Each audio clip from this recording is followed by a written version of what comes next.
Seberapa penting Timur Tengah saat ini? Nama saya Ricky Suwarno, berdiri di atas pundak dua superpower Amerika Serikat China melihat masa depan Indonesia. Selama berabad-abad, Timur Tengah telah menjadi kepentingan geostrategis yang sangat unik. Ini adalah tempat di mana kekuatan besar dunia harus bersaing dan mendominasi pengaruh. Misalnya, Yunani, Roma, Ottoman, Inggris, Prancis, Uni Soviet, dan Amerika Serikat semuanya pernah mengalami pasang surut dan lintasan yang sama. Akibatnya, banyak pakar geopolitik Barat juga menganggap Timur Tengah sebagai batu ujian dan salah satu cara bagi China untuk menjadi superpower baru. Namun seiring perjalanan waktu, nilai strategis Timur Tengah sudah lama berbeda dari dulunya. Menurut mantan asisten Menteri Luar Negeri Amerika Serikat bernama Martin Indyk, yang bertanggung jawab atas urusan Timur Tengah dalam artikelnya di Wall Street Journal, yang diterbitkan pada bulan Januari 2020, berjudul Timur Tengah tidak lagi penting, karena Timur Tengah tidak lagi melibatkan kepentingan inti Amerika Serikat. Tetapi orang Amerika tidak mau mengakuinya saja.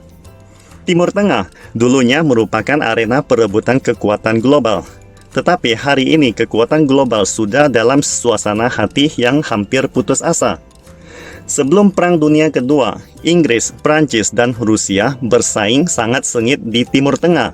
Setelah itu, Amerika Serikat dan Uni Soviet bersaing memperebutkan hegemoni dunia dan secara tidak langsung terlibat dalam banyak perang di Timur Tengah. Setelah Perang Dingin, Amerika Serikat meluncurkan dua perang teluk berskala besar untuk memastikan dominasinya. Dalam 10 tahun ini, strategi dominan Amerika Serikat mulai menyusut. Rusia terlibat dalam oportunisme, Uni Eropa mulai kewalahan, dan China terlalu berhati-hati. Kita tidak melihat persaingan strategis antara Amerika Serikat dan Rusia di Timur Tengah, maupun Perang Dingin baru antara China dan Amerika Serikat. Untuk pertama kalinya, Timur Tengah telah menjadi tempat di mana kekuatan besar mulai menjauh. Sumber daya alam minyak dulunya adalah kunci mengapa Timur Tengah begitu penting. Tetapi sekarang hari-hari baik untuk minyak Timur Tengah telah memudar. Karena proporsi minyak konsumsi energi dari tahun 1980 di atas 46% sampai tahun 2019 telah menurun menjadi 33%. Sementara itu, pada tahun 1980, minyak di Timur Tengah menyumbang 50% ekspor minyak internasional. Namun, memasuki tahun 2018 telah menurun ke 38%. Namun, sekarang ini, Arab Saudi, Rusia, dan Amerika Serikat telah menggelar Romance of the Three Kingdoms. Dengan kemajuan revolusi energi yang berkelanjutan, sumber energi baru seperti mobil listrik, era minyak Timur Tengah sebagai senjata strategis telah memudar dan akan hilang selamanya. Timur Tengah pernah menjadi tempat kemakmuran ekonomi dunia, tetapi posisinya saat ini dalam ekonomi global tidak lagi sangat penting. Dari tahun 2003 hingga 2014, harga minyak mentah Brent melonjak dari $20 menjadi lebih dari $100.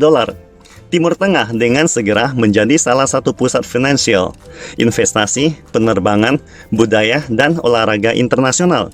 Sehingga kota-kota di Timur Tengah seperti Dubai dan Doha telah menjadi bintang yang sangat mempesona. PDB Timur Tengah dari tahun 2003 berkisar antara $1 triliun menjadi $3,5 triliun pada tahun 2014, menjadi daerah yang paling cepat berkembang di dunia.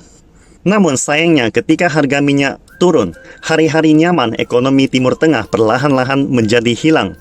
Pada tahun 2017, populasi Timur Tengah mendominasi 7% dari total populasi dunia. Tetapi PDB-nya hanya menyumbang 4,3% total dunia. Apalagi perdagangan globalnya hanya menempati 4,8% dari dunia. Pada tahun 2019, Timur Tengah hanya memperoleh 1,5% dari total saham investasi asing langsung Amerika Serikat dan 3,7% dari perdagangan luar negeri.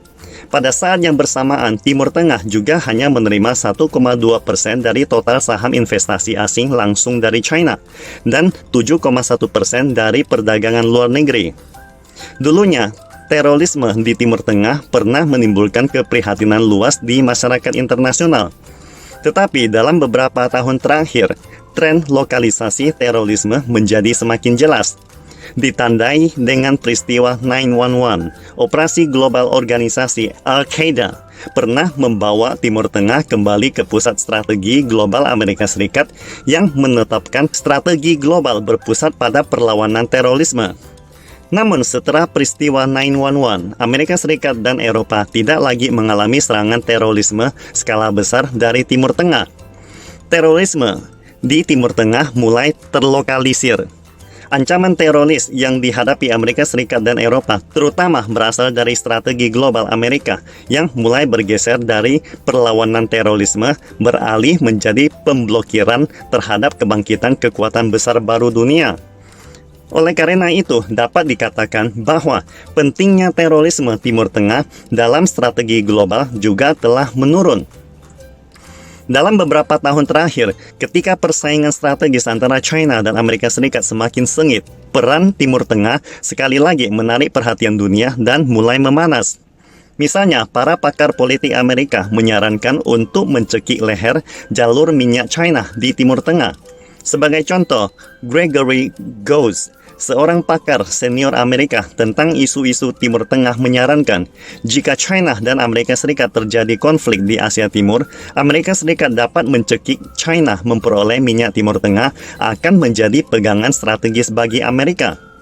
Sebaliknya, beberapa pakar China dan Rusia juga menyarankan bahwa Amerika Serikat memiliki banyak masalah dan musuh di Timur Tengah.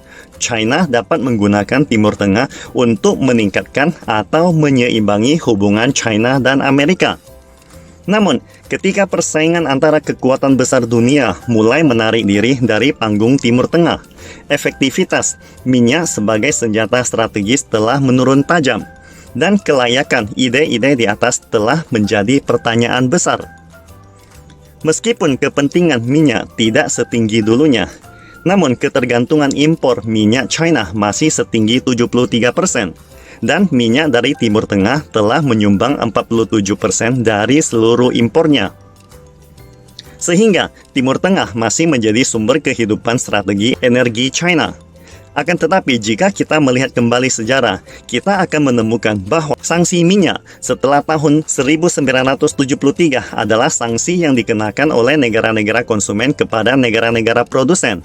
Dan sebaliknya, belum pernah terjadi sanksi-sanksi negara produsen terhadap negara-negara konsumen. Jika negara penghasil minyak ingin menjatuhkan sanksi kepada negara konsumen, negara produsen harus memiliki kemampuan finansial, politik, dan intelijen yang sangat kuat, serta harus mampu menerapkan sanksi sekunder dan tersier dalam skala global. Kenyataannya, negara-negara Timur Tengah sama sekali tidak memiliki kemampuan ini. Dari perspektif ini, hanya Paman Sam yang akan menjadi ancaman nyata bagi keamanan energi China. Sedangkan dari perspektif strategis global, seberapa pentingnya Timur Tengah saat ini adalah topik yang layak untuk dipelajari secara mendalam.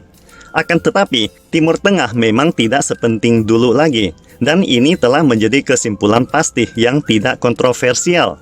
Pastikan Anda subscribe dan follow akun ini supaya senantiasa mendapatkan info terbaru tentang teknologi terkini AI berkaitan. Salam Indonesia Maju!